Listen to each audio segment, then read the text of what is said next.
Bride wants to break fair in Europe with EX. I gave her the wedding money and she run away with a lawyer.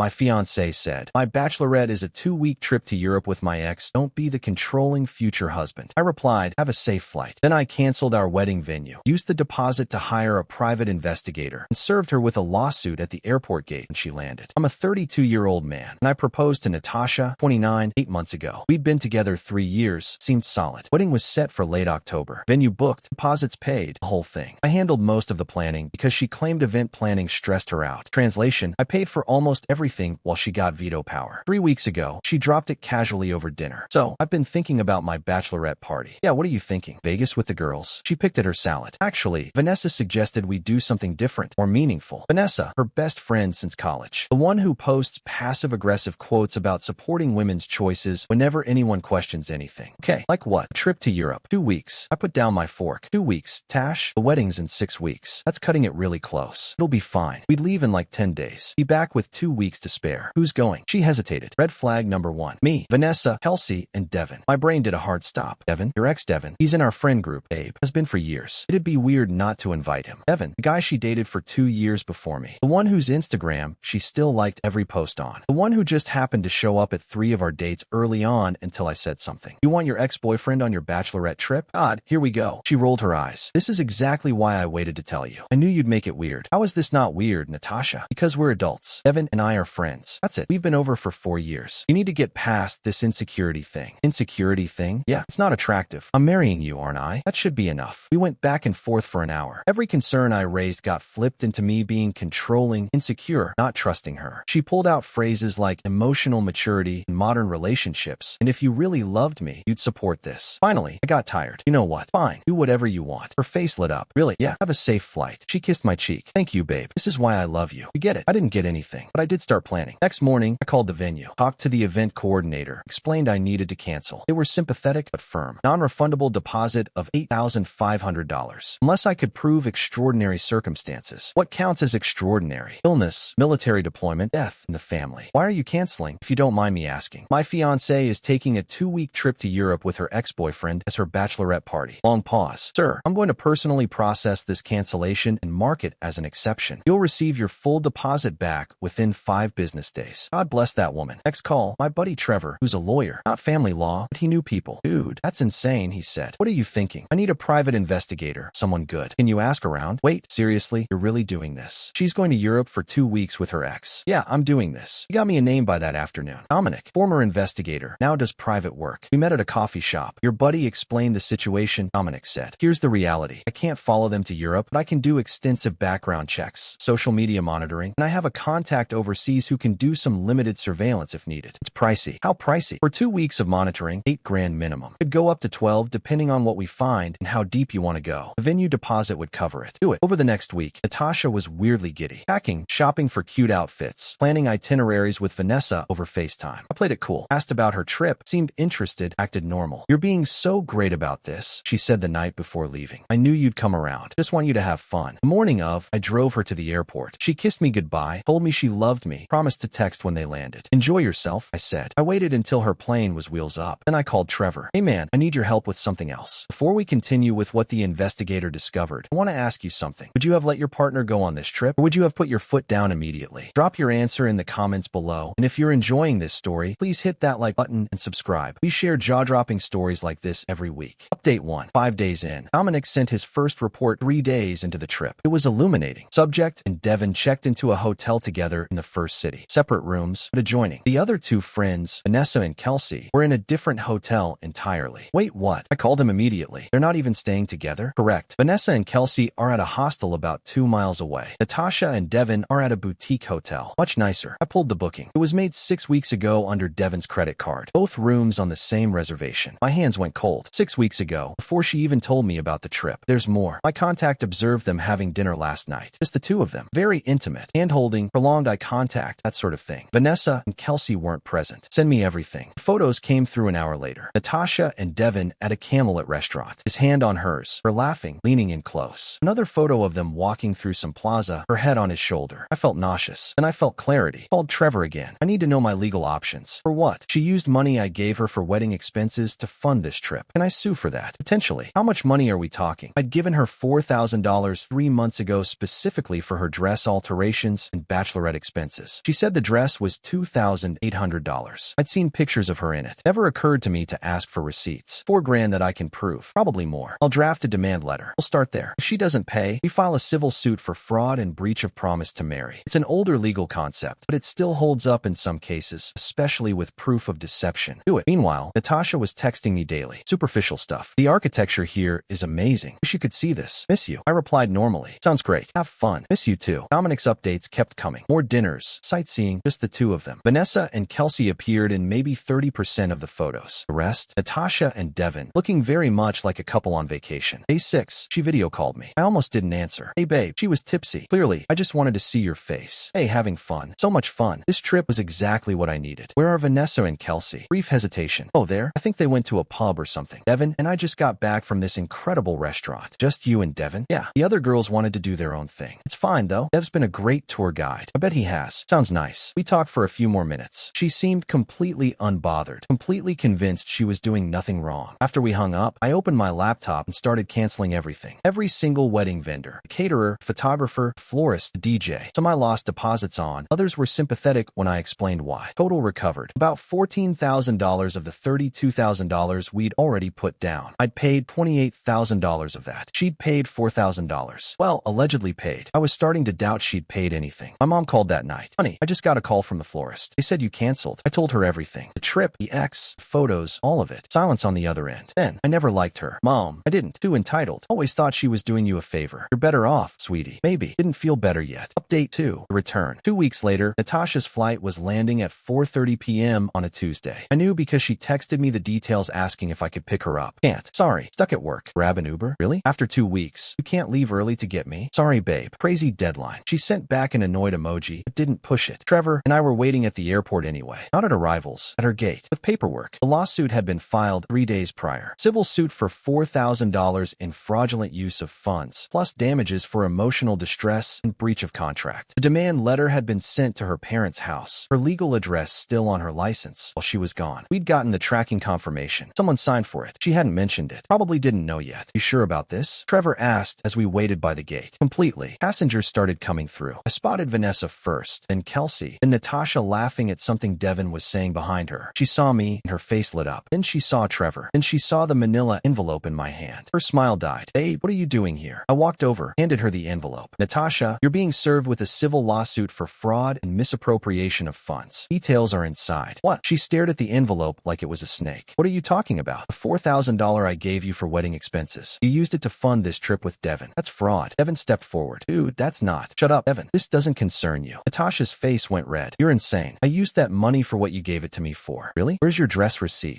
It's at home. No, it's not. I checked. You know what I did find? A charge on the credit card. You know, the one you're an authorized user on. $2, $100 to a travel agency dated the same week I gave you that money. Her mouth opened. Nothing came out. You lied about the dress cost. You pocketed the difference and used MY money to fund a romantic getaway with your ex. That's fraud. Natasha, the wedding is canceled. All of it. Vendors notified. Then you canceled. We're done. People were staring now. Vanessa tried to intervene. Okay, everyone, calm down. Vanessa, you helped her plan this. You knew exactly what this trip was. Don't even start. Natasha found her voice. Shrill now. You canceled our wedding? You took a 2-week vacation with another man. What did you think was going to happen? It was a bachelorette party with your ex-boyfriend who you stayed in a hotel with, who you had romantic dinners with while your actual friends stayed somewhere else. Yeah, I know all about it. Her face went white. You had someone follow me? I had someone document what you were doing with money you stole from me. And it's all in the lawsuit. You've got 30 days to respond. My lawyer's info is in there. I turned to leave. Trevor followed. Behind us, Natasha started screaming. You can't do this. You're crazy. I didn't do anything wrong. Devin was trying to calm her down. Vanessa was yelling something at me. Kelsey just looked uncomfortable. I didn't look back. In the parking garage, Trevor shook his head. That was nuclear, man. She deserved it. Oh, absolutely. I'm just saying damn. We grabbed food. I went home, sat in my apartment. My name on the lease. Thank God we never moved in together officially. And just breathed. My phone started blowing up around 6 p.m. texts from her, from Vanessa, from numbers I didn't recognize. I blocked them all except Natasha's. I'd need that for evidence. Her texts were a journey. We need to talk about this like adults. You humiliated me in front of everyone. I'm coming over right now. Devin was just a friend. You're being ridiculous. Fine, don't answer. I can't believe you're doing this over nothing. My lawyer says you don't have a case. That last one made me laugh. She didn't have a lawyer. She couldn't afford one. Update 3. Consequences. The next week was chaos. Natasha tried everything. First, she showed up at my apartment. I didn't let her in. She screamed through the door for 20 minutes until a neighbor threatened to call the cops. I got it on my phone video. More evidence. Then she tried to get to me through mutual friends. Painted herself as the victim. He's controlling. He freaked out over a harmless trip. He's trying to financially ruin me. Some people bought it. Most asked questions. Once they heard about Devin, about the separate hotels, about the photos, opinions shifted fast. Her own sister called me. Bridget, we'd always gotten along. Is it true? She asked. About Devin? Yeah. Jesus. I told her not to go on that trip. I told her it looked bad. She insisted it was fine, that you were cool with it. She told you I approved? Yeah. She made it sound like you were totally supportive. I laughed bitterly. She manipulated both of us. I'm sorry. For what it's worth, you dodged a bullet. The lawsuit moved forward. Natasha finally retained a lawyer. Some guy who clearly took the case because she promised she was the victim. His first demand letter was aggressive. Accused me of harassment, defamation, unlawful surveillance. Trevor destroyed it in his response. Pointed out that hiring a licensed investigator is perfectly legal. That truth is a defense to defamation. That she'd committed fraud and we had evidence. Her lawyer went quiet after that. Discovery was beautiful. We subpoenaed her bank records. Found the travel agency charge. Found charges for the boutique hotel on her card, despite Devin supposedly booking it. Found Venmo payments between her and Devin going back months. Payments labeled with heart emojis and inside jokes. She'd been planning this for a while. Her desperation escalated. She tried to access the joint savings account we'd opened for the wedding. I'd already emptied it and closed it the day after the airport confrontation. My money anyway. I'd contributed 90% of what was in there. The bank called me to confirm. Told me she'd shown up in person demanding access. They informed her the account was closed. She left screaming about financial mistreatment. Then came the nuclear option from her side. Her mom, Patricia, started calling my family. My mom, my dad, even my grandmother. Sob stories about how I'd abandoned Natasha, how I was cruel, how their family was devastated. My mom shut it down fast. Patricia, your daughter took a 2-week romantic vacation with her ex-boyfriend using my son's money. He has photos. He has receipts. Maybe you should be asking her what she was thinking. Patricia went silent, hung up, didn't call back. The best part came 3 weeks after the airport. Devin posted on social media a long, whiny post about cancel culture and complicated relationships and how some people can't handle modern love. Comments were ruthless. Bro, you went on vacation with another man's fiancé. Modern love, aka cheating. This ain't it, chief. He deleted it within hours. Too late. Screenshots live forever. Natasha tried one final play. She sent me a letter, handwritten, delivered to my apartment building's office. I made mistakes. I see that now. But I love you. I've always loved you. Devin means nothing. It was just comfort, just familiarity. You're who I want to marry. Please, can we talk? I took a photo of it, sent it to Trevor. More evidence she knew what she was doing. Beautiful. She just admitted to the relationship. The settlement came through last week. She agreed to pay back the $4,000 in installments. $400 a month for 10 months. Not ideal, but better than dragging this out. She also had to sign a statement admitting she'd misused funds intended for wedding expenses. Her lawyer tried to fight that part. Trevor reminded them we could go to trial instead, where all the photos and evidence would become public record. She signed. I saw her one last time at the settlement meeting. She looked terrible, tired, defeated. Devin wasn't with her. Apparently, they'd had a falling out. Shocking absolutely no one. She tried to talk to me as we left. I really am sorry. Okay, that's it. Just okay. What do you want, Natasha? You lied. You stole. You embarrassed yourself and me. You destroyed our entire future for a trip with your ex. What is there to say? I thought. She trailed off. I thought what? I thought I could have both. Have both? What? The security of you and the excitement of him. At least she was honest finally. How'd that work out? She didn't answer. I walked away for real this time. Last thing, my finances took a hit. Lost about $14,000 total on wedding stuff, even after the cancellations and the settlement. But honestly, worth every penny. Found out who she really was before I married her, before we bought a house together, before we had kids. Some people told me I was too harsh, that I should have talked to her first, given her a chance to explain. But here's the thing, she had chances. Every time I brought up Devin, every conversation about boundaries, every moment she could have been honest, she chose manipulation instead. The $4,000 lawsuit wasn't really about the money. It was about accountability. She needed to face a consequence that couldn't be argued away or blamed on my insecurity. And she did. I'm doing all right now. Work's busy. Apartment's quiet. Started seeing someone new. Actually, met her at a friend's party last month. Told her the whole story on our second date. Figured I'd better be upfront about the baggage. She laughed and said, let me get this straight. Your ex tried to manipulate you into accepting her vacation with her ex. You hired a private investigator, caught her in the lie, served her at the airport, and sued her for fraud. Yeah, that's the most competent response to betrayal I've ever heard. You want to grab dinner Friday? We've got our third date this weekend. As for Natasha, last I heard through the social media grapevine, fine. She's single. Devin apparently got back with his own ex-girlfriend within a month of their trip. Vanessa distanced herself after too many 3 a.m. crying phone calls. She's back living with her parents while she figures things out. The monthly payments hit my account like clockwork for $100 every month for the next 8 months. A little reminder that actions have consequences. And honestly, that's enough closure for me. Thank you for joining us today on our channel. If this story resonated with you, please like and subscribe and hit the notification bell so you don't miss out on our next video. See you next time.